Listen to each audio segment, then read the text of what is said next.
Sem Censura Pará, Belém, 405 anos.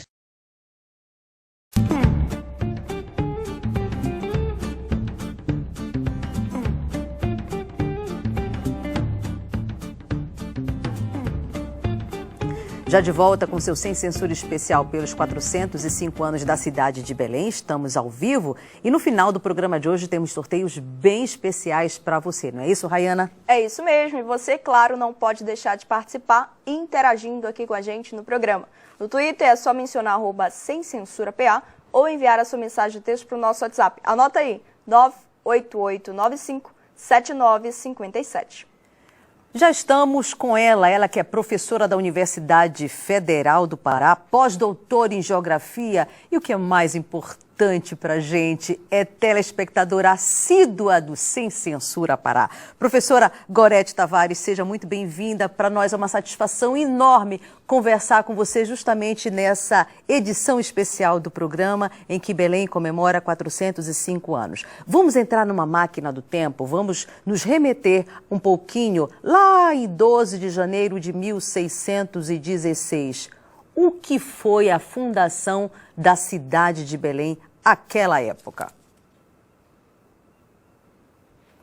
Olá, boa tarde, Vanessa, boa tarde a todos os ouvintes, que estão assistindo Sem Censura Pará. Então, hoje é o motivo para comemorar, esses 405 anos da cidade de Belém. 12 de janeiro de 1616, esse é um marco histórico, que é justamente da chegada aqui dos portugueses, uma fundação de uma fortaleza, o forte do Presépio, onde está hoje. Não é o mesmo, inicial, evidentemente, que o primeiro era de taipa, então ele já foi muitas vezes modificado. Se vocês tiverem oportunidade de visitar o museu, vocês vão conhecer toda essa história.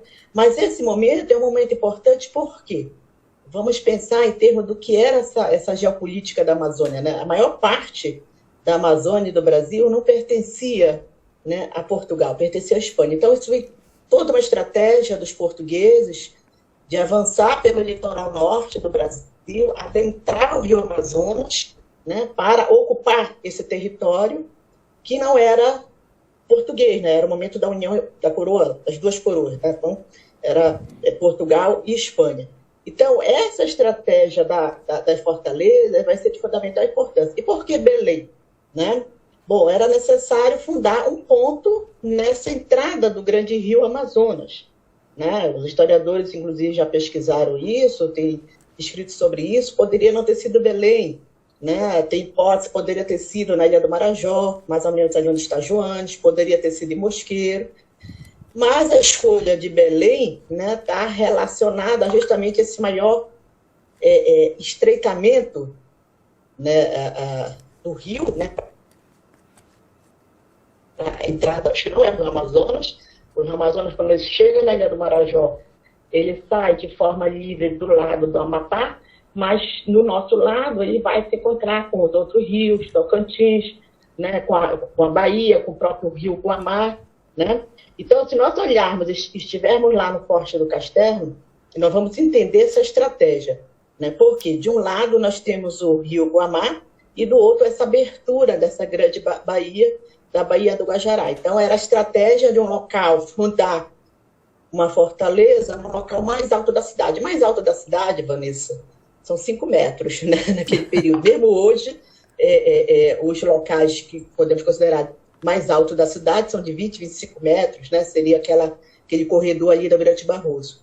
Mas o que é importante nós ressaltarmos também, que já existia aqui uma outra sociedade, que já existia aqui uma outra cidade, dos indígenas que ocupavam há milhares de anos já esse território. Então, essa data é uma data oficial da fundação pelos portugueses, mas nós já temos uma história, uma pré-história muito anterior a essa data pela presença da sociedade indígena. E dizer que esse encontro, inclusive quem for no museu que fica ali no Forte, que é o Museu do Encontro, ele trata justamente esse encontro aí dos europeus com os indígenas. Foi um encontro que nós temos que relatar também que foi um momento de dizimação né, da população indígena. Mas, dentro da estratégia dos portugueses de avançar o território, a ideia era fundar fortes, que era uma estratégia militar, mas era necessário também dominar essa população indígena. E aí vem os religiosos, né, as várias ordens religiosas, e essas igrejas todas nós temos representadas aí no centro histórico, os jesuítas, mercedários,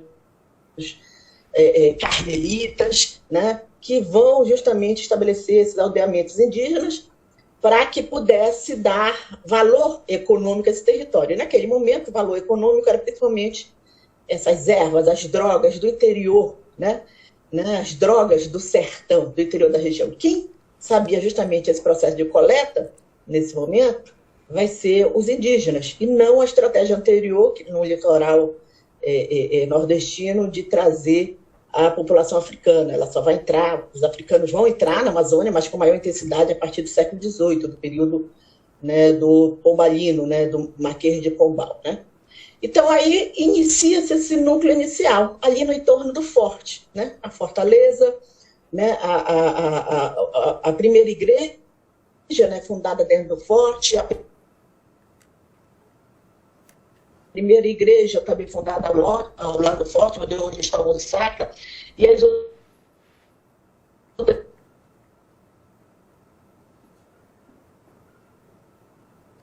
igrejas também que vão representar essa, né, que já foi também, em termos, né, arquitetônicos, vai se modificando ao longo dos séculos, a igreja do Carmo, a igreja da Ermiteja. Então, primeiramente, ali o que seria hoje essa cidade, esse bairro de Antiga, é o bairro da cidade velha, né? Mas ao mesmo tempo que funda o forte, é importante dizer, via a entrevista com a Tcharinha, o êxodo, né?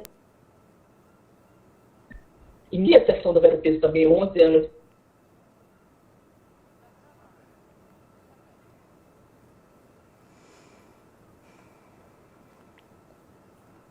Perdemos a conexão? Vou pedir mais um intervalo. Gente, estamos ao vivo, essas coisas realmente acontecem, ainda mais num dia festivo como hoje, quando chove torrencialmente em Belém. Eu conversava com ela ainda há pouco, a professora Gorete Tavares da Universidade Federal, e continuamos a nossa conversa com ela, já que nós tivemos uma breve interferência pela conexão de internet, mas agora nosso bate-papo continua. Gorete, desde 2011 você coordena o projeto chamado Roteiros Geoturísticos da Universidade Federal do Pará. Inclusive, é um projeto que já foi premiado em 2016. Como surgiu este projeto e qual é a vantagem de nós, belenenses, termos acesso a ele? Bom, Vanessa, o projeto, né, que hoje está comemorando 10 anos, ele surge como uma proposta de projeto de extensão da UFPA, né, coordenado por mim, que sou da Faculdade de Geografia. Na época, nós tivemos uma inspiração num projeto que já existe há mais de 15 anos no Rio de Janeiro, chama Roteiros Geográficos, que é coordenado pelo professor João, né, da UERJ, da Universidade do Estado do Rio de Janeiro, e também nos chamava muito a atenção aqui em Belém o fato de não haver nenhuma perspectiva naquele momento de roteiros, seja públicos, seja privados, pelo centro histórico, né? Então, o que é que nós pensamos naquele momento? Em montar um projeto de extensão que nós pudéssemos discutir a questão do turismo e também a questão do patrimônio, nessa perspectiva de circular a pé. Inicialmente, a ideia era o centro histórico, depois se ampliou, né, para os outros bairros da cidade. E a ideia, por exemplo, o primeiro roteiro, que hoje faz 10 anos, foi justamente o roteiro da Cidade Velha, que é um roteiro que inicia em frente ao forte, que nós falamos sobre a fundação da cidade, porquê da fundação, aí nós passamos pela Feira do Açaí, pela igreja, né, pelo Feliz Lusitânia, pela primeira rua de Belém, né, passamos pela a Praça do Carro, pela Igreja de São João, pelos dois palácios, né, o Palácio dos Governadores do século XVIII, do Antônio Lande, e o Palácio Antônio Lemos, né, também já do final do XIX, percorremos ali a Praça Pedro II e terminamos no Instituto Histórico. Inclusive, esse é um dos locais que nós entramos, porque eu sou sócia do Instituto Histórico. Bom, a partir daí, nós fomos criando a cada ano um roteiro, de modo que hoje, 10 anos depois, nós temos já 12 roteiros instalados, né, dentro do município de Belém. Temos roteiros em parceria, inclusive, que outros professores fazem. É o caso da Escola Bosque, onde os professores Aguinaldo e Ricardo, da Escola Bosque, o grupo de alunos da Escola Bosque, fazem um roteiro, e Coraci e Outeiro. Tem um roteiro em Cametá, que o professor José Carlos, lá da Geografia da UFPA, faz. Tem um roteiro lá em Vigia, o professor João Paulo, também da Geografia da UEPA, faz. Mas nós já tivemos roteiro em Marabá, já tivemos roteiro em Ponta de Pedra. Houve, inclusive, a inspiração de um roteiro fora do Pará. A minha colega lá da Universidade Federal do Tocantins faz um percurso que ela chamou de roteiro geoturístico na cidade de Porto Nacional, que é uma cidade histórica também lá no Tocantins, né? E o que é interessante, Vanessa, a gente citar, passados esses 10 anos, nós temos um cálculo mais ou menos em torno de 8, 9 mil pessoas já participaram desse projeto. E dessa totalidade, em torno de 95% são moradores da cidade.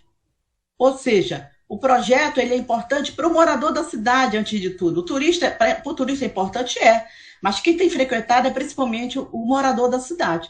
Então, o sentido que nós trabalhamos a ideia de pertencimento, né? De entender o que é a cidade, a importância da cidade, do patrimônio, né? O patrimônio não só o material, que é o edificado, como também o imaterial, né? As nossas festas, a música, a cultura alimentar, né? A nossa maneira de falar, e o nosso patrimônio também natural, né? Porque é uma cidade que ela é rodeada por rios, né? Tanto o Rio Guamá como a Bahia, no Guajará, e é cortada por pequenos rios também, os igarapés. Estamos na entrada da floresta amazônica, praticamente embaixo do Equador, e isso nos faz ter peculiaridades únicas, né? Então, tudo isso é tratado ao longo do roteiro, a geografia, a história, a arquitetura, a cultura, né? Entendendo como isso vai acontecer na dinâmica da criação da cidade, do espraiamento geográfico da cidade, mas levando em consideração cada momento histórico. E não só a partir de 1616, como eu falei, que é o marco da chegada dos portugueses, mas falando também do que já existia aqui antes, né? Os milhares de anos antes, a construção também dessa cidade, feita pela sociedade indígena que aqui está. E o nosso patrimônio é resultado disso, né? É resultado desse encontro. Os indígenas que aqui estavam, os europeus que chegaram, os africanos que também vieram com maior intensidade no século XVIII, e isso está presente em toda a cidade, seja materialmente, seja imaterialmente, seja na cultura também alimentar. Então, é uma paisagem que é uma paisagem, não é só a paisagem física, mas a própria paisagem humana, né? Essa representatividade da figura do caboclo, né? Que bem dá esse significado aqui para a nossa região. E no projeto, Vanessa, uma última coisa que eu quero te colocar também, que nós falamos dos problemas da cidade, né? Não é só para mostrar o que é belo na cidade. Então, ao andar na cidade, nós falamos dos problemas. Que problemas? Eu digo assim, sempre 3 principais, né? A questão da violência urbana, né? Que muitas vezes várias pessoas gostariam de circular no centro histórico, mas não circulam, e procuram o projeto para circular, porque nós temos também uma parceria com a polícia turística, é importante dizer, né, que dá uma certa segurança. A questão do lixo, né, que é algo muito grave, a gente está circulando na cidade, está chutando lixo, e a própria circulação, né, desde a circulação para chegar a esses pontos do roteiro, com a própria circulação no centro histórico. Por isso, nesse momento que nós estamos iniciando essa nova gestão aí, nós estamos com muita esperança aí, né, que essas propostas novas venham realmente para ter essas novas ideias sejam implementadas na cidade, e especialmente no que se refere a essa questão do trato do patrimônio da cidade, mas o patrimônio nesse sentido amplo, né? Entendendo a qualidade de vida do cidadão, a qualidade de vida, né, na cidade de Belém. Então, isso depende também de nós, não depende só do Estado, depende também da sociedade civil, das ações da universidade. O projeto tem parcerias com a sociedade civil, o projeto tem parceria, por exemplo, com o Projeto Circular, que é uma super parceria que nós temos desde 2013 Quando acontece o projeto circular, acontece também o roteiro. Então, tem toda uma atuação também nessa dinâmica da política, né, de discutir essa política, né, dos projetos, do planejamento também da cidade. Então, ele foi muito além do que a questão da extensão. Então, é um projeto de extensão que é articulado com a pesquisa que nós fazemos, com o ensino. Todos os monitores, é importante dizer que o projeto funciona porque existe uma equipe de monitores que são fantásticos, são alunos desde o ensino médio até a pós-graduação, doutorado, que participam ao longo desses 10 anos. Muitos deles já terminaram a geografia, curso de história, e fizeram mestrado, estão fazendo doutorado. Existe uma produção científica, né? Inclusive o kit aí que eu te dei tem um livro, né? Esse primeiro livro que nós organizamos, lançamos ano passado, conta um pouco dessa história do projeto. E eu queria convidar vocês que hoje, como nós não podemos fazer esse passeio presencial, era a nossa vontade, mas a pandemia não nos permite, nós vamos fazer uma live, né, também pelo canal do YouTube dos Roteiros, às 17h30, e que vão estar presentes eu, né, a coordenação do projeto, uma representante dos monitores, que é a Magali Caldas, que é uma monitora que está desde os 15 anos de idade, quando ela era aluna do ensino médio, da Escola de Aplicação da UFPA, né? Então ela já acompanha o projeto, hoje ela está terminando o mestrado. Vamos ter a presença do professor Aguinaldo Rabelo, que é professor da Escola Bosque, e coordena o projeto lá com o roteiro do Ioteiro e Coraci, e vamos ter a presença da arquiteta Maria Doroteia Lima, que atualmente ela está no Departamento de Patrimônio Histórico da Fumbel, pelo município, né? Assumiu agora nessa semana, mas que foi durante muito tempo superintendente do IFAM Pará. E nós sempre fomos muito parceiros do IFAM, então também ela acompanhou muito, né, toda essa vida aí do projeto. Então nós vamos falar um pouquinho, rememorizar, e queremos que o público participe também, né, para a gente lembrar esses bons momentos do roteiro. E para 21, até nós não podermos nos encontrarmos presencialmente, nós vamos programar lives para discutir patrimônio, memória, de todos os roteiros já realizados. Então, vamos continuar de forma virtual até termos a segurança, né, depois da vacina, né, depois tivermos seguro realmente de retornar às atividades presenciais do roteiro. Porque o roteiro, assim, podia dar 30 pessoas, mas tinha roteiro que dava 100, 150, 200 pessoas. É importante dizer que, como é a extensão, é uma atividade gratuita, qualquer pessoa pode ir e pode participar, né, do roteiro. Acompanhe as nossas redes, tá? Temos no Instagram, Roteiros Geoturísticos, temos 2 perfis no Facebook, Roteiro Geoturístico 2, Roteiro Geoturístico 4, e temos os vídeos, as lives que estão no canal do YouTube do Roteiro Geoturístico. Por essas redes, vocês acompanham também toda a nossa programação agora em 2021. Tinha um monte de perguntas, professor Goretti, justamente nesse sentido. Quando o projeto retoma, se ele vai entrar pelos veículos das plataformas digitais, numa resposta única, a senhora respondeu todo mundo, porque são inúmeras participações de hoje. Nosso tempo já está chegando ao final, então o seu recadinho enquanto professora da universidade, pós-doutora em geografia, o que falta para Belém? Ou então, qual é o grande motivo desse amor que todos nós carregamos pela nossa cidade? Eu diria que nós somos bastante apaixonados pela cidade de Belém, né? Mas eu ainda acho que é necessário nós colocarmos em prática isso cada vez no dia a dia, no nosso cotidiano, né? Eu sempre dizia assim, quando era aniversário do roteiro, ia uma multidão, era o roteiro que dava o maior número de pessoas. Tipo assim, teve um roteiro de aniversário que deu 200 pessoas, né? Nos outros, aí você tinha uma média de 100, 80. Aí, isso eu conversava com as pessoas. É importante a gente estar apaixonado por Belém, não só no aniversário. Vamos nos apaixonar por Belém todos os dias? Isso significa também pensarmos e repensarmos a nossa prática, né, com a cidade, com a civilidade, com a questão do cotidiano da cidade, que vai desde a circulação, a forma como nós dirigimos, vai desde como nós tratamos o lixo da cidade, nós mesmos, como é que nós tratamos, direcionamos o lixo das nossas casas, né? Desde como nós olhamos né, entendemos a cidade ao circular, né, desde como nós podemos pensar em propostas nos nossos diversas atividades do trabalho, né, como também em casa. Então, eu acho que são pequenas ações que vão se somando, né, para nós pensarmos um projeto para essa cidade. É lógico, uma gestão competente e que tenha uma ação efetiva é de fundamental importância.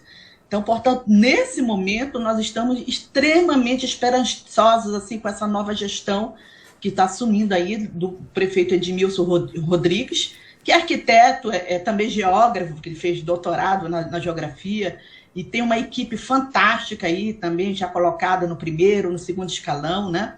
Então, nós estamos ansiosos com essas ações. É lógico que nós sabemos que isso não vai ser resolvido do dia para a noite, né? Vai ser um projeto a médio, a longuíssimo prazo, mas nós temos que ajudar também, né? Tem que pensar essas ações. A universidade, eu acredito que é de fundamental importância nós termos ações cada vez mais voltadas para a extensão. A extensão universitária, ela vem crescendo cada vez mais. São justamente essas ações para além dos muros, né, da universidade. E o roteiro geoturístico é uma dessas ações. Na minha faculdade existe também dezenas de outras ações extremamente interessantes em toda a universidade, né? Então, acho que as universidades como um todo também pensar essa gestão, colaborar com a gestão.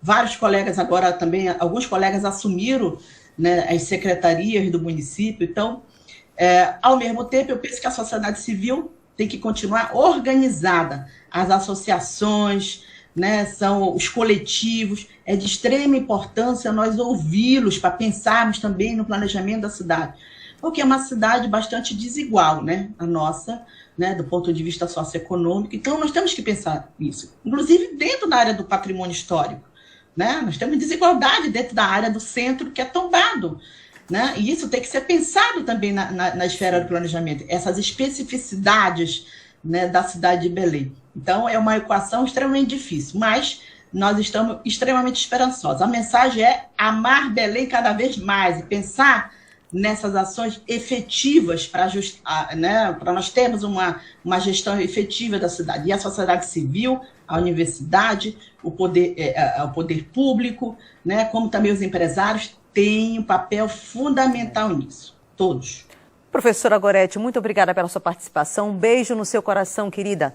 Sempre é um prazer muito grande estar junto de você todas as tardes aqui no Sem Censura Pará.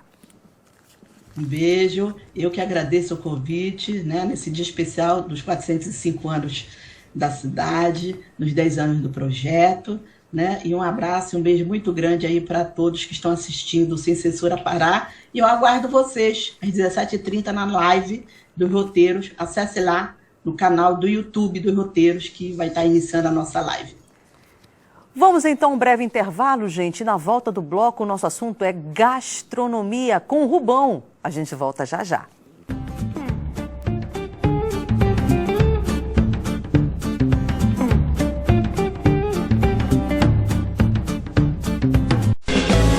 Sem Censura Pará, Belém, 405 anos.